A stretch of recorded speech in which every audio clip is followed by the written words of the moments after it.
Yes, Janaki here. Yeah, tell me. Oh, thank you. Hey, no. അങ്ങനെ date fix ചെയ്യുന്നിടത്തൊന്നും എത്തിയിട്ടില്ല. വീട്ടുകാർ നിശ്ചയിച്ച് ഉറപ്പിച്ചു. Yeah, very conventional, that's all. ഞാൻ പുള്ളിയെ ഒരു തവണ കണ്ടിട്ടുണ്ട്. Yeah. അല്ല നോണയല്ല, it was long back, you know. അറിയിക്കാവടോ. Okay, thanks for calling. Yeah, okay then. Bye. Yes. പറയൂ. Doctor Suhara high dose. ഹൈഡോസ് അല്ല, ഹൈദ്രോസ്. നിന്റെ തന്തയോട് ചോദിച്ചാൽ മതി. മൂപ്പർക്ക് തെറ്റില്ല എന്റെ വാപ്പച്ചിയുടെ പേര്. നടക്ക്. എന്റെ ഒരു പേഷ്യന്റിനെ കൊണ്ടുവന്നിട്ടുണ്ട്. നീ ഒന്ന് നോക്ക്. ECGയിൽ ഒരു സ്ലൈറ്റ് വേരിയേഷൻ. ഓ, അപ്പൊ കാര്യം നടക്കാൻ ഒറ്റക്കയ്യൻ ശേഖരന്റെ മോളും ശേഖരന്റെ കള്ളപ്പണം കൊണ്ടുണ്ടാക്കിയ ഹോസ്പിറ്റലും വേണമല്ലേ? നടക്ക്. പിന്നെ എന്റെ പേഷ്യന്റിനെ കാണുമ്പോ നീ ശേഖരൻ നമ്പ്യാരുടെ മോളാവല്ലേ? Who's that?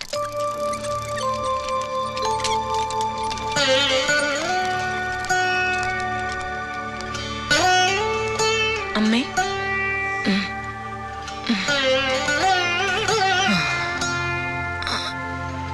അമ്മ ജാനകി. മനസ്സിലായി. കുട്ടിയായിരിക്കുമ്പോ കണ്ടിട്ടുണ്ട്. നിങ്ങൾ രണ്ടും ഒരുമിച്ചല്ലേ പഠിച്ചത്? Batchmates. Doctor, I think we'll discuss about the matter later. Okay? Sure. വാരമാവൻ ഒരു കൂട്ടർ പറയാ അവിടെ കാണിക്കാൻ, വേറൊരു കൂട്ടർ പറയാ ഇവിടെ കാണിക്കാൻ.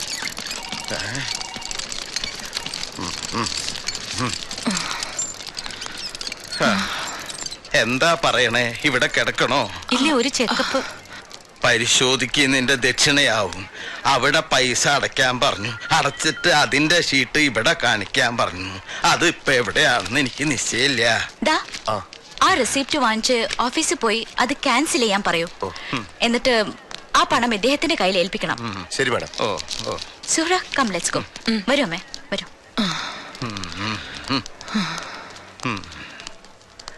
അതിപ്പോ ലാഭായല്ലോ. ഇത് ശേഖരന്റെ തന്നെയല്ലേ നിർമ്മാണം? BP ഒന്ന് ചെക്ക് ചെയ്യാം. Then we'll go for an ECG and a scan if necessary.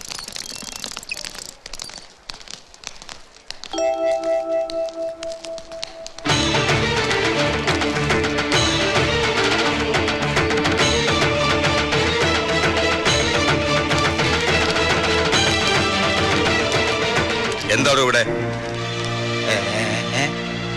ഇവിടെയോ? ഇവിടെ നല്ല നാടൻ ചീരയുടെ വിത്ത് കിട്ടുന്ന കേട്ടിട്ട് വന്നതാ. പിന്നെ ഞങ്ങളുടെ കയ്യില് കുറച്ച് കുമ്പളങ്ങ വിൽക്കാനും ഉണ്ട്. ശേഖരന് വേണാവോ? ചത്തിട്ടില്ല താനൊന്നും അല്ലേ? പിത്തം കൂടി ചേർത്ത തന്റെ കഴുത്തുണ്ടല്ലോ, എന്റെ രണ്ടു വിരലില്ല. നീലകണ്ഠന്റെ ഭാര്യ. ഇവിടെ എവിടേക്കാ ഒന്നുകൊണ്ടിയിൽ കൊണ്ടുപോണേ? ഇവിടെ ചികിത്സയല്ലേ ഇവൾക്ക്? നീ മിണ്ടരുത്. അങ്ങനെ കണ്ണിക്കണ്ട എരപ്പകൾക്ക് ചികിത്സ നടത്താൻ തുടങ്ങിയതല്ല ശേഖരൻ ഈ ആസ്പത്രി. നമുക്ക് ഇവിടുന്ന് പോവാം, വീട്ടിലേക്ക് പോവാം. തനിക്ക് സ്വന്തം രോഗം ചികിത്സിക്കാൻ കെട്ടിയതാണെന്ന് അറിഞ്ഞില്ല. അങ്ങനെയാണെങ്കിൽ പുറത്ത് ബോർഡ് കുഷ്ഠരോഗ ആശുപത്രി എന്ന് വേറെ എഴുതി വെക്കി. മനസ്സിന്റെ കുഷ്ഠം മാറ്റണ ആശുപത്രി.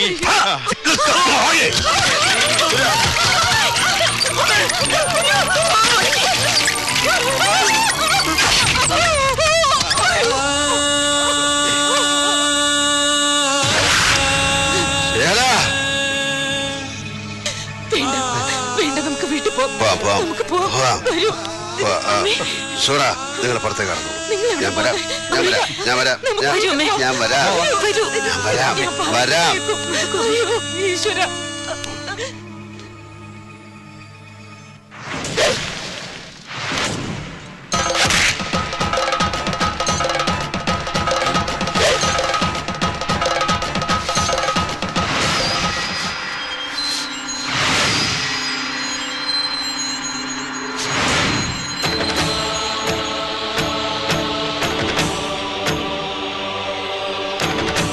കഴുത്തിന് പകരം വലം കൈ അറുത്തതും, പിന്നെ കുഞ്ഞനന്തൻ എനിക്ക് പകരം മരിച്ചപ്പോ തല്ലിക്കൊല്ലാതെ വിട്ടതും നീലകണ്ഠന്റെ കഴിവുകേടായി കാണരുത് നീ.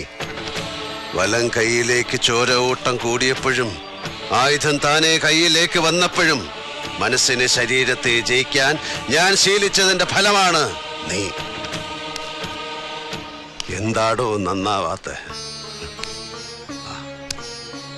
അനായാസേന മരണം വിനാ ദൈന്യേന ജീവിതം ദേഹിമ കൃപയാ ശംഭോ ത്വയീ ഭക്തിമഞ്ജല. അനായാസമായ മരണം, ദീനമില്ലാത്ത ജീവിതം നിന്നിൽ അചഞ്ചല ഭക്തനായി എനിക്ക് തന്നാലും ശംഭോ ശങ്കര ഗൗരീപദേ. അങ്ങനെ പ്രാർത്ഥിച്ച് കൂടേണ്ട പ്രായമായി ശേഖര. ഈശ്വരൻ നിന്റെ മുന്നിൽ വിളക്കായി തെളിയുമ്പോ അതിന്റെ നേർക്ക് തുപ്പരുത്. വഴിമാറടാ മുണ്ടക്കൽ ശേഖര.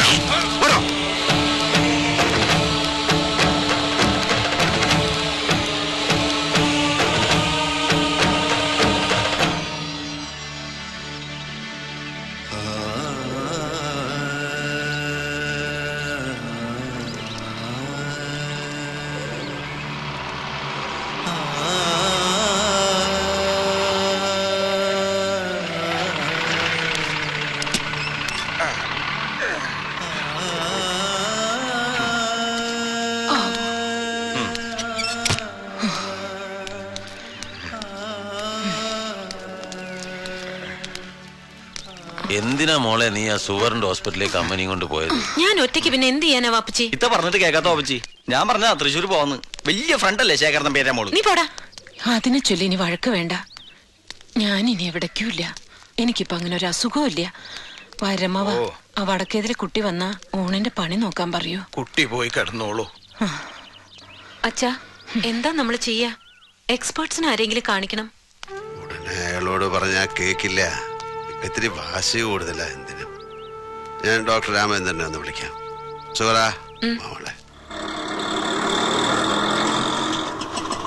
സായിറാം. വേണ്ട വെച്ചോ. എന്താ ഭാനുമതിക്ക്? ഒരു നെഞ്ചരിച്ചില് വന്നു. കുഴപ്പമൊന്നുമില്ല. ഉടനെ കൊടുക്കാൻ ഒരു ഇഞ്ചക്ഷനും ചില ടാബ്ലറ്റ്സും അത് കഴിഞ്ഞ് റെസ്റ്റ് എടുക്കാനുമാ പറഞ്ഞ്. നാളെ തൃശ്ശൂർക്ക് കൊണ്ടുവല്ലാനും പറഞ്ഞു. അത് മതിയാവും. ഇവിടെ ആടോ കുറെ നാളായല്ലോ. ഞാനൊന്ന് പുട്ടപ്പുറത്തി വരെ പോയി. കുറച്ച് ദിവസമായിട്ടുള്ള ഒരു ആലോചനയായിരുന്നു. എന്തായിരുന്നു ശേഖരന്റെ ഹാലടക്കം? എന്നോടൊപ്പം തന്നെ ഒരുത്തം വീട്ടിൽ വിളിച്ച് വിവരം പറഞ്ഞു. ഓ നന്നാവൂല ശേഖരൻ. അയാളിപ്പോ എന്താ ചെയ്ത്? അവിടെ ചികിത്സയില്ല എന്ന് പറഞ്ഞു. ഹോസ്പിറ്റലിന്റെ ഓണർ അയാളാവുമ്പോ പറയാലോ. അവന്റെ ഹോസ്പിറ്റല് പ്രാന്താണ്. അവന് പ്രാന്ത്. വാരകലി അടങ്ങിയിട്ടില്ല. എന്താ സംശയം?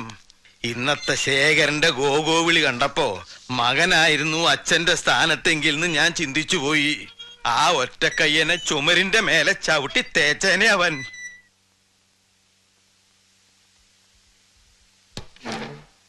ഞാൻ ഡോക്ടറോട് സംസാരിച്ചേ. അപ്പോ മൂപ്പര് പറയണത് എനിക്ക് അങ്ങനെ വയ്യായി ഒന്നുമില്ല. ഒരു നെഞ്ചുവേന വന്നോന്ന് കേട്ടപ്പോ വാര്യമ്മവൻ ഉണ്ടാക്കിയ കോലാഹല.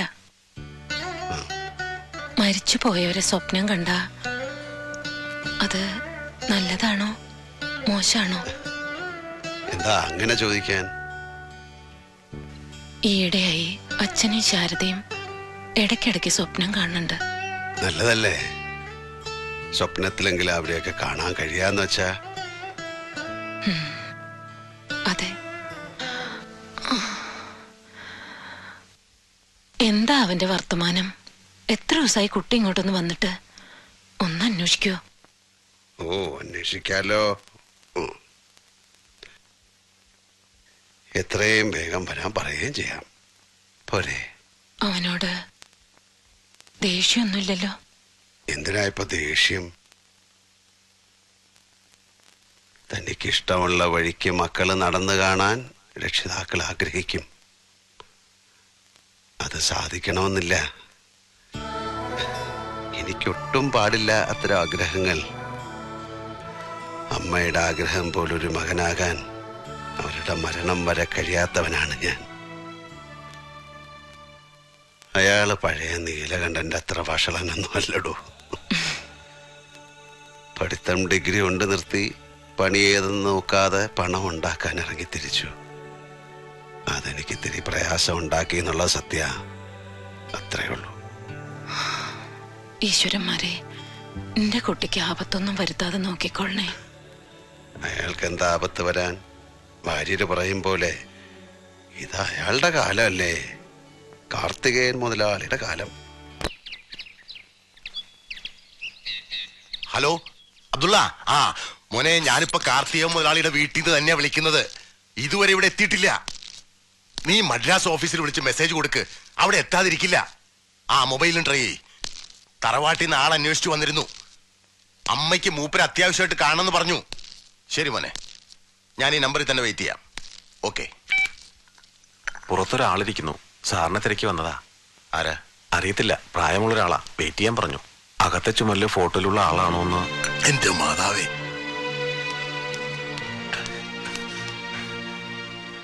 പുതിയ പയ്യനാ, അവന് മനസ്സിലായില്ല. അകത്തേക്ക് ഇരിക്കാച്ച. ഏയ് വേണ്ട. എന്താ അയാളുടെ വിവരം വല്ലതും? ഞാൻ ട്രൈ ചെയ്തോണ്ടിരിക്ക. മുൻകൂട്ടി പറയാത്ത ഏതോ പ്രോഗ്രാമിൽ മാറ്റിയതാവും. ഫോണിൽ കിട്ടിയാ ഉടനെ തിരിക്കാൻ പറയാം. ശിവനെ, ഈ ഓട്ടത്തിന്റെ സ്പീഡ് ഒന്ന് കുറയ്ക്കാൻ പറയാം അയാളോട്. വേഗം കൂടുന്തോറും നിൽക്കേണ്ടടുത്ത് നിർത്താൻ പ്രയാസാവും. ആവശ്യത്തിലേറെ സമ്പാദിച്ചു കൂട്ടുന്ന പണം പകരം പോവില്ല. ഒറ്റ തള്ളയ്ക്കൊന്ന് കാണണമെന്ന് തോന്നുമ്പോ അവർക്ക് നല്ല സുഖമില്ല. അതും പറഞ്ഞേക്കും. ഒന്ന് ഫോണിൽ കിട്ടിയ ഒരു കപ്പ് കാപ്പി അത് കുടിച്ചിട്ട് കാറിലങ്ങ്. വേണ്ട, നടന്നെത്താവുന്ന ദൂരല്ലേ ഉള്ളൂ. നടന്നോളാം.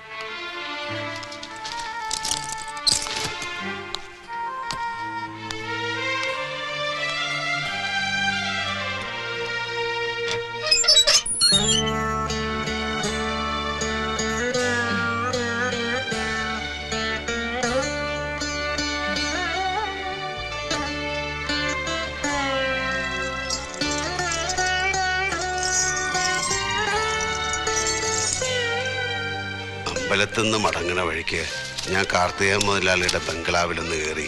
അയാൾ എത്തിയിട്ടില്ല, വരും. കാര്യം കാണാൻ കിട്ടണില്ല എന്ന് നമ്മൾ പരാതി പറയും. അയാൾ ഒരുപാട് ബിസിനസ് എസ്റ്റാബ്ലിഷ്മെന്റ്സ് ഒക്കെ ഉള്ള ആളല്ലേ, തിരക്കുണ്ടാവും. മംഗലശ്ശേരി നീലകണ്ഠൻ ദരിദ്രനായിച്ചാലും മകൻ മുതലാളിയാണടോ, വലിയ മുതലാളി. പക്ഷെ ആ പണം നൽകുന്ന സുഖം ഞാൻ നിഷേധിച്ചിട്ടുണ്ട്. എനിക്ക് അയാളോട് സ്നേഹമില്ല എന്ന് അതുകൊണ്ട് അർത്ഥമില്ല. പിന്നെ ഞാൻ കൊടുക്കാതെ മാറ്റിവെച്ച സ്നേഹം താൻ വാരിക്കോരി കൊടുക്കണുണ്ടല്ലോ. അപ്പൊ ഞാൻ പറഞ്ഞു വന്നത്, തനിക്കൊരു ദേഹസുഖമില്ലാണ്ടായിട്ട് കിടക്കണ കാണുമ്പോ അച്ഛൻ എന്താ നല്ല ഡോക്ടേഴ്സിനെ ഒന്നും കാണിക്കാതിരുന്നെന്ന് അയാൾ ചോദിച്ചാൽ ഞാൻ എന്താ പറയാ? അതുകൊണ്ട് നമുക്കൊന്ന് പോവാം. ഞാൻ തൃശ്ശൂര് രാമേന്ദ്രൻ ഡോക്ടറെ വിളിച്ച് ഏർപ്പാടാക്കിയിട്ടുണ്ട്. ഒരു ചെക്കപ്പ്. ഇനിയിപ്പോ 2 ദിവസം അവിടെ കിടക്കണ അച്ഛാ. ചെയ്യാം. എന്താ അമ്മേ, ഈ മരുന്ന് കഴിച്ചിട്ട് കിടന്നോളൂ. ആ, വാര്യരെവിടെ? താഴെ ഉണ്ട്. ആ, അയാൾ വരണമെന്നില്ല, ഇവിടെ നിക്കട്ടെ. മുതലാളിയുടെ ഫോൺ വല്ലതും വന്നാൽ പറയാലോ. അമ്മേ, അമ്മേ,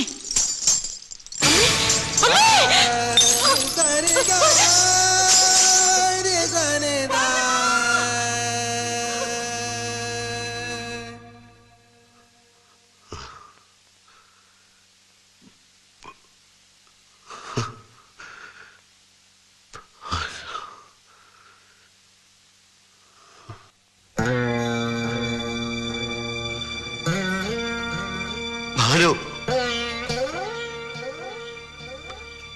എന്തായി ചെയ്തത്? എന്നെ വിട്ടു പോയിക്കളഞ്ഞാൽ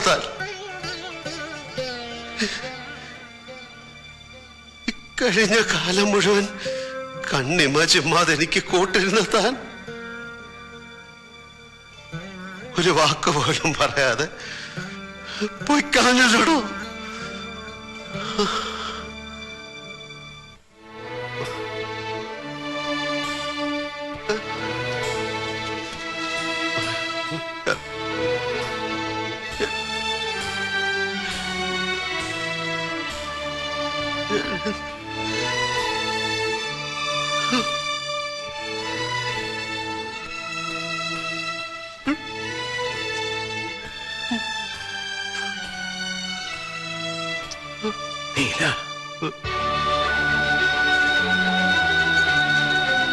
പോയിടോ വരെ, എന്റെ പ്രാണം പോയി. താന്ന് വിളിച്ചു നോക്കണോ? ഒന്നുറക്കം വിളിച്ചു നോക്കണോ? ചങ്ക തീർന്നു. ശബ്ദം ശബ്ദമോഹനനോ?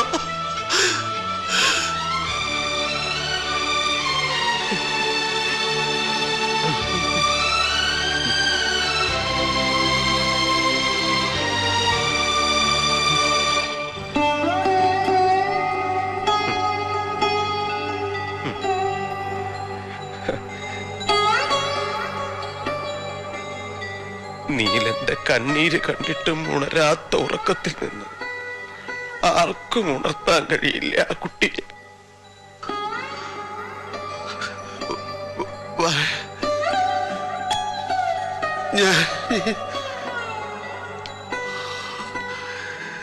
ശിവനെ,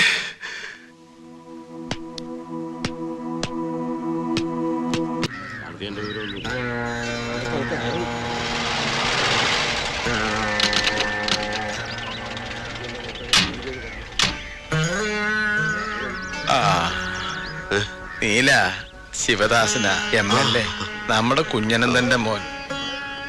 കാർത്തികേയൻ. വിവരമൊന്നുമില്ല. വാ.